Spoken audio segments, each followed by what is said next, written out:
Vamos lá, meu amigo e minha amiga eleitoralista. A gente vai agora para nossa edição de número 71, jurisprudência comentada do TSE. Tá? Fica aí até o final, a gente tem um julgado bem importante aqui sobre desincompatibilização.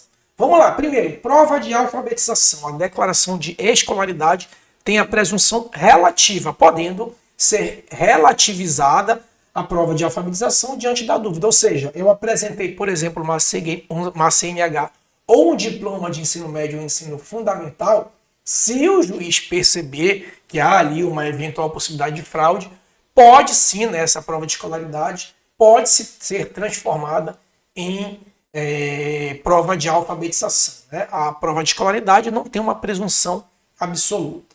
Certo? Partido federado e regularização. A regularização do partido que compõe a federação deve ser realizada até a data das convenções. Ou seja, por exemplo, no caso do PT, PCdoB e PV, que é uma federação, todos os partidos devem estar regular para que a federação concorra. Né? Então, nesse caso aí, o partido deve ser regularizado naquele município até a data das convenções. Tá? Esse julgado aqui é bem importante, tá? Inelegibilidade decorrente de crime. O que acontece? O candidato ele foi condenado por um crime, né? E basta condenação em órgão colegiado. E aí existe um rol lá na linha E do artigo 1º, né? Artigo 1º, inciso 1, a linha E da Lei Complementar 64/90. Então, não é qualquer crime que torna uma pessoa inelegível. Tem que estar lá no rol da linha E.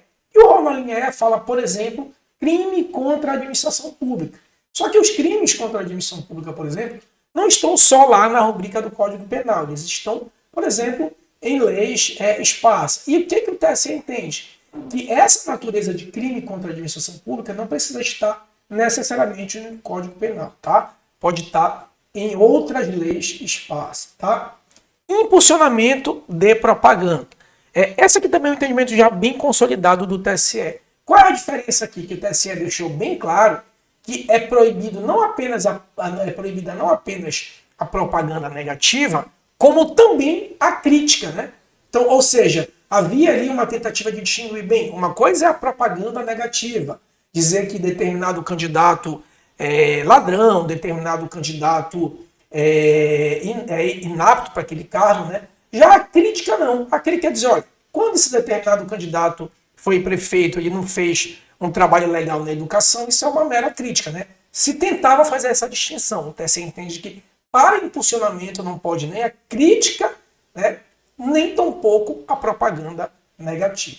Tá bom? Certo? Detração e inelegibilidade. Esse julgado aqui é bem importante, tá? O TSE agora consolida o entendimento. Já vinha ali, obviamente, mas consolida, inclusive, para as eleições de 22 e 24. Tá? Não se admite detração para fins de causa de inelegibilidade em razão de condenação penal. O que acontece? A gente falou ainda agora, né, que basta a condenação, lá de acordo com o artigo 1º, inciso 1, a linha E, basta a condenação de órgão colegiado para que a pessoa fique inelegível. Então, eu tenho a condenação aqui por órgão colegiado, né? Pagar aqui direito. Então vamos lá. Eu tenho a condenação aqui por órgão colegiado. E aí eu já fico inelegível 8 anos a partir do órgão colegiado. Só que vamos supor que passaram 5 anos e só depois dos 5 anos o meu processo transitou em julgado. Como o prazo são de 8 anos, então começo a contar aqui os novos 8 anos. Né? O que é a parte querer nesse caso? Bem, eu já cumpri 5 aqui a partir da condenação do órgão colegiado. Então, TSE, faça uma detração e diminua 8 anos de 5, portanto, eu só teria mais 3 anos de inelegibilidade após o trânsito em julgado. O TSE entende que não, que o trânsito em julgado, né, após o trânsito em julgado, inicia-se o prazo de 8 anos, ou seja, não ocorre aqui a detração penal no caso de inelegibilidade. Tá bom? Direito de resposta em matéria de jornal. O TSE aqui está reafirmando que a mera reprodução, nesse caso aqui foi no caso do Boulos, né? A mera reprodução de que o Boulos seria invasor de propriedade que o adversário dele, Ricardo Nunes, apenas estava veiculando aquilo que já tinha em matéria de jornal. Então, como regra geral, eventual veiculação de matéria de jornal não se traduz em causa de pedido de direito de resposta, né? Injúria, calúnia, difamação ou fato sabidamente inverídico. Como regra geral, tá? Isso pode ser afastado, certo? Desincompatibilização é circunscrição. A reafirmação, né, de que a desincompatibilização, que é o processo de afastamento do cargo para concorrer a mandato eletivo, ela só é necessária se eu exercer o cargo na mesma circunscrição. Então, por exemplo, se eu sou servidor público municipal de São Paulo, né, capital, eu posso concorrer às eleições de Guarulhos, que é a região metropolitana, muito embora eu seja servidor de São Paulo, porque a desincompatibilização tem que ser na circunscrição onde eu exerço o meu cargo, que nesse exemplo ali seria São Paulo capital, tá? E por fim, a desincompatibilização, ainda dentro dessa desincompatibilização e a atribuição do cargo. Essa desincompatibilização, ela não está adstrita à nomenclatura, mas assim à competência.